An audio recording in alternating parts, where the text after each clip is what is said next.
ನಮಸ್ಕಾರ. ಸದಾನಂದ ಭಾಮನಿ ಯೂಟ್ಯೂಬ್ ವಾಹಿನಿಗೆ ಸ್ವಾಗತ. ಲೋಕಾಯುಕ್ತ ಸಂಸ್ಥೆ ಇವತ್ತು ಯಾವ ಹಂತಕ್ಕೆ ಬಂದು ನಿಂತಿದೆ? 1984ರಲ್ಲಿ ಇದನ್ನು ಸ್ಥಾಪನೆ ಆಯಿತು. 40 ವರ್ಷ ಆದರೂ ಕೂಡ ಇಂದಿಗೂ ನ್ಯಾಯ ಸಿಕ್ಕಿಲ್ಲ. ಹಣವನ್ನು ತೆಗೆದುಕೊಂಡು ರಾಜ್ಯಸೂತ್ರವನ್ನು ಕೂಡ ಹಿಂತಾ ಇದ್ದಾರೆ. ಎಷ್ಟು ಜನರಿಗೆ ಶಿಕ್ಷೆ ಆಗಿದೆ ಅದು ಪ್ರಮಾಣ ನೋಡಿದ್ರೆ ಆಶ್ಚರ್ಯ ಆಗ್ತೈತೆ ನಿಮಗೆ. ಆದರೆ ಸಂತೋಷ್ ಹೆಗ್ಡೆ ಅವರಿದ್ದಾಗ, ವೆಂಕಟಾಚಲ ಅವರಿದ್ದಾಗ ದೊಡ್ಡ ಪ್ರಮಾಣದಲ್ಲಿ ಎಲ್ಲ ಅಧಿಕಾರಿಗಳು ಅಂಜಿದ್ರು, ನ್ಯಾಯ ಸಿಗ್ತಿತ್ತಪ್ಪ ಅಂತ ನಂಬಿದ್ರು. ಅದು ಇತ್ತಿತ್ತಲಾಗಿ ಲೋಕಾಯುಕ್ತರು ರೇಡ್ ಮಾಡ್ತಾರೆ, 10 ಕೋಟಿ ಸಿಕ್ತು, 20 ಕೋಟಿ ಸಿಕ್ತು ಅಂತ ಅಂತಾರೆ. ಸಾರ್ವಜನಿಕರಿಗೆ ಮುಂದೇನಾಯ್ತು? ಅದು ಸಸ್ಪೆಂಡ್ ಆದೋ ಅಥವಾ ಡಿಸ್ಮಿಸ್ ಆದೋ ಅಥವಾ ಮತ್ತೆ ಮರಳಿ ಕೊಟ್ಟರು ಅದು ಗೊತ್ತಿಲ್ಲ. ಏನು ತನಿಖಾ ವರದಿಗಳು ಹಾಗೆ ಕೋರ್ಟ್ದಲ್ಲಿ ಯಾವ ರೀತಿ ನೀವು ಆರ್ಗ್ಯುಮೆಂಟ್ ಮಾಡ್ತಾಯಿದ್ರೆ ಅದು ಕೂಡ ಇಲ್ಲ. ಬಿ ವೀರಪ್ಪ ಲೋಕಾಯುಕ್ತ ಉಪಲೋಕಾಯುಕ್ತರು ಅನೇಕ ಬಾರಿ ಇದನ್ನು ಹೇಳಿದ್ದಾರೆ. ನೀನೇನಾಗಿದೆ ಅಂದರೆ ಸುಪ್ರೀಂ ಕೋರ್ಟ್ CJ ಸೂರ್ಯಕಾಂತ್ ಅವರು ಹೇಳಿದ್ದಾರೆ, ಇನ್ನಷ್ಟು ಕಾನೂನಾತ್ಮಕ ಬೆಂಬಲ ಬೇಕು ಅಂತ. ಅದರ ಜೊತೆಗೆ ಇಲ್ಲಿ ತಾಂತ್ರಿಕ ಬಲ ಬೇಕಂತ ಹೇಳಿದ್ದಾರೆ.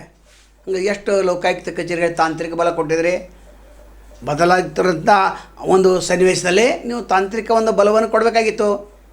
AI ಯುಗ ಇದು.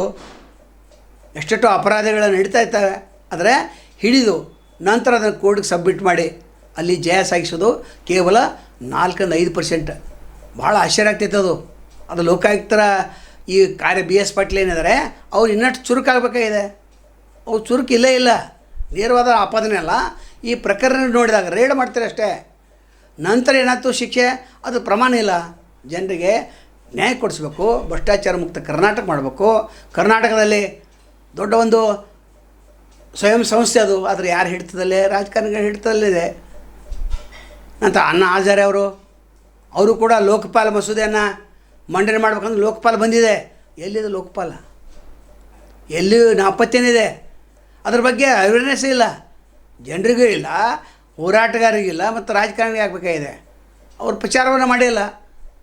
ಮೋದಿ ಏನಂತಾರೆ, ನಾವು ಸಾಧನೆ ಮಾಡಿ ಲೋಕಪಾಲ್ ಜಾರಿ ತಂದೀವಿ ಅಂತ. ಆ ಲೋಕಪಾಲದಲ್ಲಿ ಸರಿಯಾಗಿ ಅಧಿಕಾರಿಗಳೇನಿಲ್ಲ.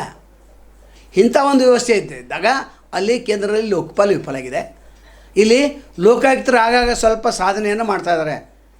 ಆದರೆ ವೆಂಕಟಾಚಲ ಇದ್ದಾಗ ಅಂತ ಸಂತೋಷ್ ಹೆಗ್ಡೆ ಅವರಿದ್ದಾಗ ಏನು ಒಂದು ಸಾಧನೆ ಇತ್ತು ಅದು ಆಗಿಲ್ಲ. ಹಾಗಾದರೆ ಇಲ್ಲಿ 1,51,000 ವಿಲೇವಾರಿ ಆಗಿದೆ ಅಂತ ಹೇಳ್ತಾರೆ.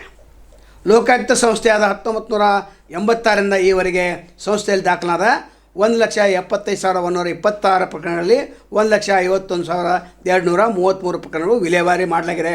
ಪ್ರಸ್ತುತ 40,648 ಪ್ರಕರಣಗಳು ಬಾಕಿ ಉಳಿದಿವೆ.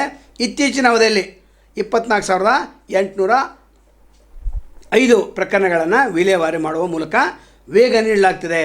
40,299 ಕೆರೆಗಳ ಸಮೀಕ್ಷೆ ನಡೆಸಲಾಗಿದೆ. 9,825 ಕೆರೆಗಳ ಒತ್ತುವರಿ ತೆರವುಗೊಳಿಸಲಾಗಿದೆ. ಕಲುಷಿತ ನೀರು ಸೇವನೆಯಿಂದ ಸಂಭವಿಸಿದ ಸಾವುಗಳ ತನಿಖೆ ನಡೆಸಿ ತಪ್ಪಿಸಿದ ಅಧಿಕಾರಿಗಳ ವಿರುದ್ಧ ಕ್ರಮ ಕೈಗೊಳ್ಳಲಾಗಿದೆ.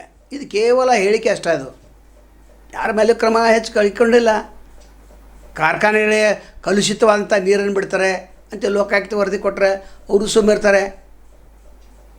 ನಂತರ ತಮಗೆಲ್ಲ ಗೊತ್ತಿದೆ, PDOಗಳ ಮೇಲೆ ಒಂದು ನಿಯಂತ್ರಣ ಸಮಿತಿ ಇದೆ, ಅದು ಕೂಡ ವಿಫಲ ಆಗಿದೆ. ಅಂದರೆ ಇಲ್ಲಿ ರಾಜ್ಯದಲ್ಲಿ ಲೋಕಾಯುಕ್ತ ಸಂಸ್ಥೆ ಏನಿದೆ ಇದ್ದು ಇಲ್ಲದಂತಿದೆ. ಇಲ್ಲಿ ಸಿಬ್ಬಂದಿ ಕೊರತೆ ಕೂಡ ಇದೆ.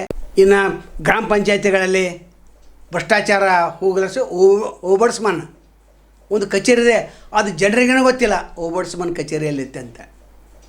ಅಲ್ಲಿ ಕೂಡ ರಾಜ್ಯ ಸೂತ್ರ, ಲೋಕಾಯುಕ್ತಲ್ಲಿ ರಾಜ್ಯಸೂತ್ರ ಇನ್ನೂ ಅಧಿಕಾರಿ ಮೇಲೆ ಕ್ರಮ ಕೈಗೊಳ್ಬೇಕಾದ್ರೆ ಅದನ್ನೇ ಹೇಳಿದ್ದಾರೆ. ಸುಪ್ರೀಂ ಕೋರ್ಟ್ CJ ಅದನ್ನೇ ಹೇಳಿದ್ದಾರೆ. ಏನು ಕಾನೂನಾತ್ಮಕ ಎಷ್ಟು ಕಾನೂನು ಅವರ ಹಿಡಿತದಲ್ಲಿದೆ. ಈಗ ನೀವು ಹಿಡಿದಿದ್ದು ಫೈಲೆಲ್ಲ ಎಲ್ಲಿ ಹೋಗ್ಬೇಕು? ಮೇಲಾಧಿಕಾರಿಗಳು ಹೋಗ್ಬೇಕು. ಅಲ್ಲಿಂದ ಎಷ್ಟು ಪೆಂಡಿಂಗ್ ಇವೆ. ಮಂತ್ರಿಗಳ ಹಸ್ತಕ್ಷೇಪ ಮಾಡ್ತಾರೆ, MLAಗಳ ಹಸ್ತಕ್ಷೇಪ ಮಾಡ್ತಾರೆ. ನಂತರ ಲೋಕಾಯುಕ್ತ ಸಂಸ್ಥೆಗೆ ದೂರು ಕೊಟ್ಟ ನಂತರ ಹಲ್ಲೆಗಳಾಗ್ತಾಯಿದ್ದಾವೆ.